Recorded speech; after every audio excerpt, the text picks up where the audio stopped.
The cabin had smoke in its chimney, but not one footprint in the snow. Maren Holt found it near dusk, half buried beneath the pines of the Montana Territory, while an axe hung from her fist and her last bundle of firewood dragged behind her in the storm. The strange part was not that someone had built a shack that far up Red Pine Ridge. Men had hidden stranger things in those hills. The strange part was that the snow around it lay smooth as flour. No wagon ruts, no horse tracks, no trail from the door. Only a thin black stovepipe breathing smoke into the white sky.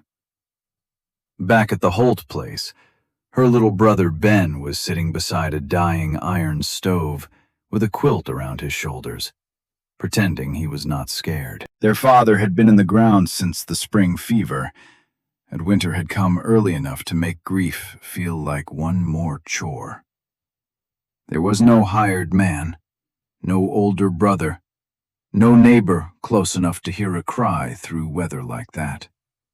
Just Maren, 16 years of stubbornness, a dull hand axe, one lean hound named Scout, and a wood box almost empty before sundown.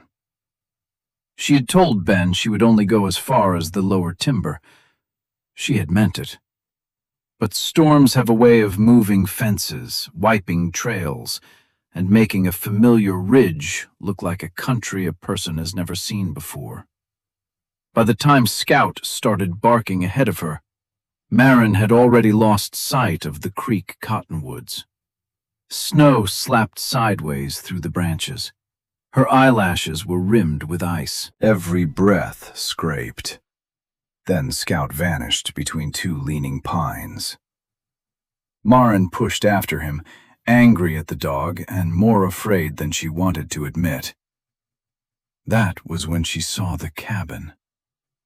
It crouched in a hollow the ridge had hidden from the valley, its roof pressed low under snow, its little porch bowed in the middle. A strip of orange light flickered behind a shuttered window. Smoke uncurled from the stovepipe, steady and alive. Maren stood still long enough for the cold to find its way through her gloves. Someone was inside. Or something had been kept burning by a person who had found a way to enter without leaving a mark. Scout scratched at the door and whined. "Back," Maren whispered. The hound did not back. She moved toward the porch, lifting the axe with both hands now. The steps groaned beneath her boots. Along the wall sat a covered stack of split cedar, cut fresh enough that pale sap still showed on the ends. Whoever lived here had not stumbled into the storm. Whoever lived here had prepared for it. Then a cough came from inside. Not a warning, not a trick. A wet, torn cough that ended with the crash of something falling against the floor. Maren should have turned around. Her father had told her often enough that lonely places made honest faces of wicked men. But the sound inside that cabin was too human to leave unanswered. She knocked once. No reply. She knocked harder. "I'm not here to steal. I heard you cough." The cabin went quiet. Then floorboards creaked. The door opened 2 inches and stopped against a chain. A gray eye looked through the gap. The man behind it had a frost-stiff beard, a split lip, and the hollow cheeks of someone who had burned through every bit of strength he had. A bandage crossed his shoulder under a dark wool coat. His gaze went straight to Maren's axe. "Planning on burying that in me?" he asked. "Only if you give me cause."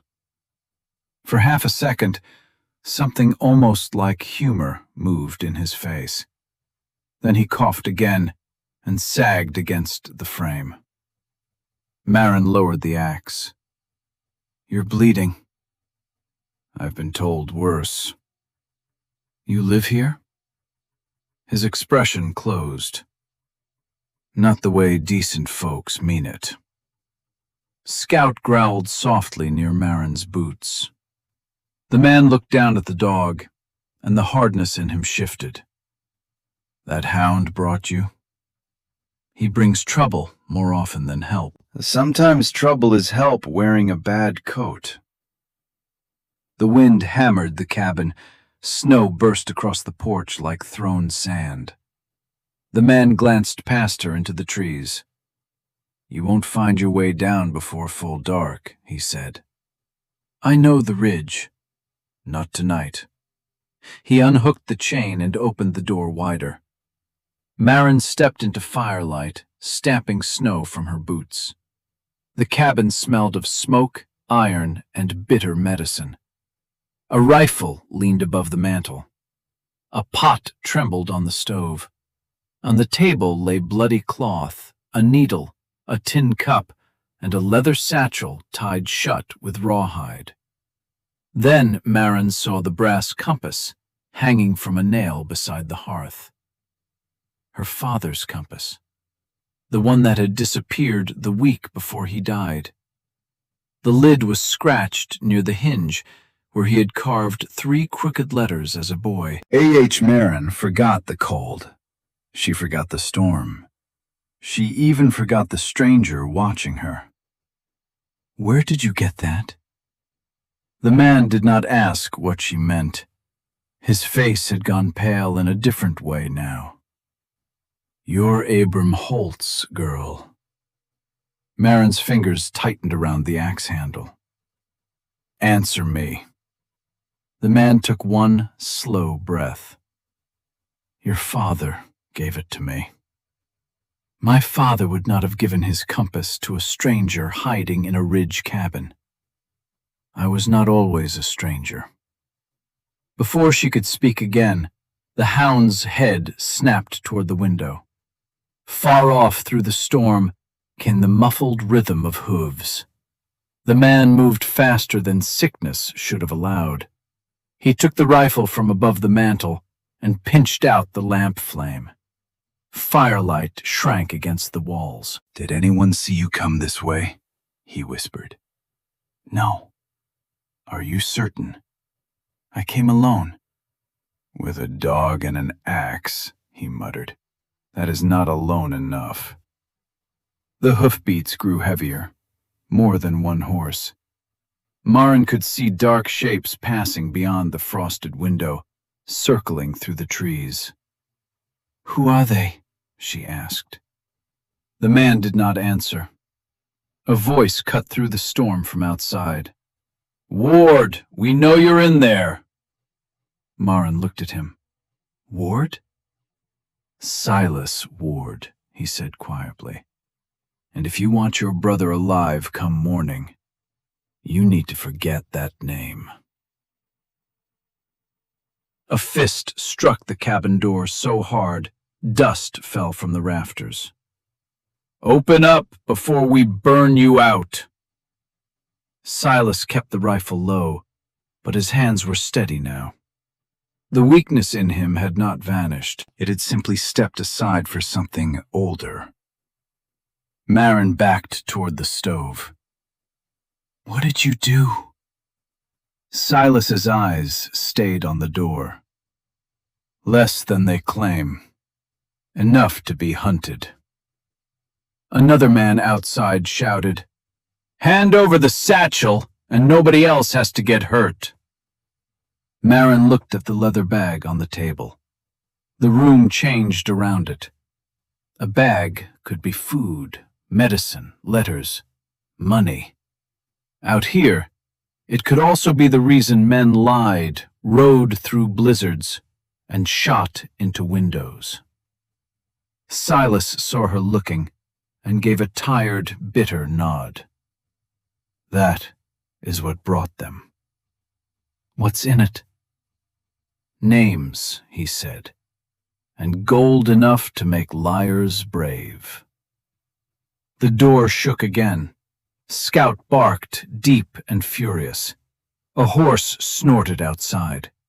The riders were spreading around the cabin now, boots crunching near the back wall. Silas moved toward a hanging quilt and pulled it aside. Behind it was a narrow plank door set low in the wall. "Old Prospect Tunnel," he said. "Runs under the ridge. Half caved, but possible if you stay low." "You knew this was coming." "I hoped it would come after I was gone." "You're sending me through there?" "You and the dog. I'm not leaving until you explain my father's compass." Silas looked at the brass compass, and the fire put red light in the cuts on his face. "Abram Holt saved my life in the winter of '72, he said. "A storm took our freight team above Lost Woman Pass. I broke my leg. Your father dragged me 3 miles on a door plank and kept a fire going with his own coat. I owed him everything." "Then why did he never speak of you?" "Because owing a good man does not make you one." The words landed harder than the knocking. Outside, a lantern glow swept across the shutter.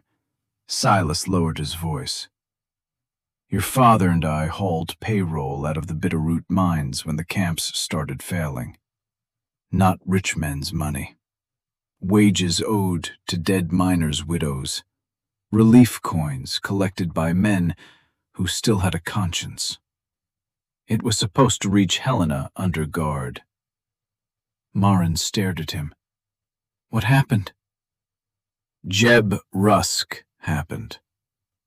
The name struck her like a slap. Rusk owned the largest cattle spread south of town. He sat in the front pew every Sunday.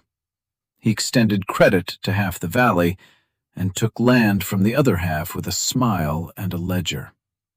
He had spoken at her father's burial, one hand over his heart, saying Abram Holt had been the sort of man the territory needed more of. Silas watched the recognition pass over her face.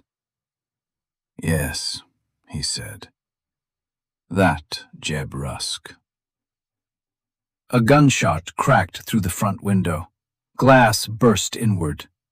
Maren dropped to the floor as wind and snow tore into the room. Scout lunged toward the opening, barking until his voice broke. Outside, Jeb Rusk stepped into the lantern light. He looked nothing like the kindly man from town. His hat brim was white with snow. His jaw was clenched hard. A revolver hung in his gloved hand. "Silas," he called, "you are making this uglier than it needs to be." Silas crouched beside the hearth, breathing through pain. Rusk continued, louder now. "Bring out what you stole." Silas laughed once. "I stole it from a thief." The men outside shifted. One of them said, "You told us he robbed your strongbox." Rusk snapped, "Keep your mouth shut." Maren's fear sharpened into understanding. Rusk's riders did not know the whole truth. Silas reached for the satchel on the table and dragged it down beside him. When he loosened the rawhide, Maren saw a canvas coin pouch inside, stamped with a faded mine seal, and a roll of oilcloth papers bound with string. "The gold was hidden after the ambush," Silas said. "Rusk's men killed 2 guards and blamed 3 starving prospectors. Those men hanged for it. Your father found the first proof 10 years later when one of Rusk's drivers confessed dying drunk in a livery stall." Maren could barely breathe. "My father knew?" "He knew enough to be afraid, not for himself, for you and Ben. He kept the compass with me because the bearings to the cache were scratched inside the lid." Maren looked again at the brass compass. That little tool had not been lost. It had been hidden. "And you kept the gold?" Silas flinched, as if she had struck him with the flat of the axe. "I kept telling myself I was waiting for the safe time to return it. Then years went by, and a coward can dress delay in noble words for a long while." The confession filled the cabin with something heavier than smoke. Another shot punched through the wall above the bed. Silas grabbed Maren's sleeve and pulled her low. "Tunnel, now!" But Maren did not move. Through the broken window, she could see Rusk's men dragging blankets and brush toward the porch. "They really will burn it," she whispered. "Yes." "With us inside." "With the truth inside." The words lit something in her chest. All winter she had been told what a girl could not do, could not run a place alone, could not bargain with merchants, could not lift grief off a younger child, could not survive a country made by men who mistook power for law. But the truth was not heavy because it belonged to men. It was heavy because no one had carried it far enough. Maren picked up the compass and the roll of papers. Silas caught her wrist. "What are you doing?" "Carrying what my father could not." Before he could stop her, Maren stepped into the line of the broken window. The storm hit her face like knives. "Mr. Rusk!" she shouted. The men outside froze. Jeb Rusk lifted his lantern, and the light found her face. For the first time that night, he looked afraid.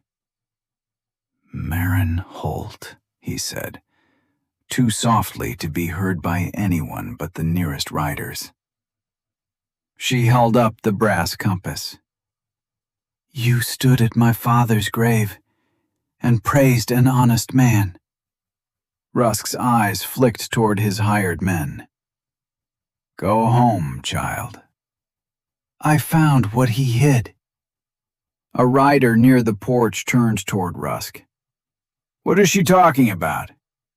"Nothing," Rusk barked. Maren lifted the oilcloth roll higher.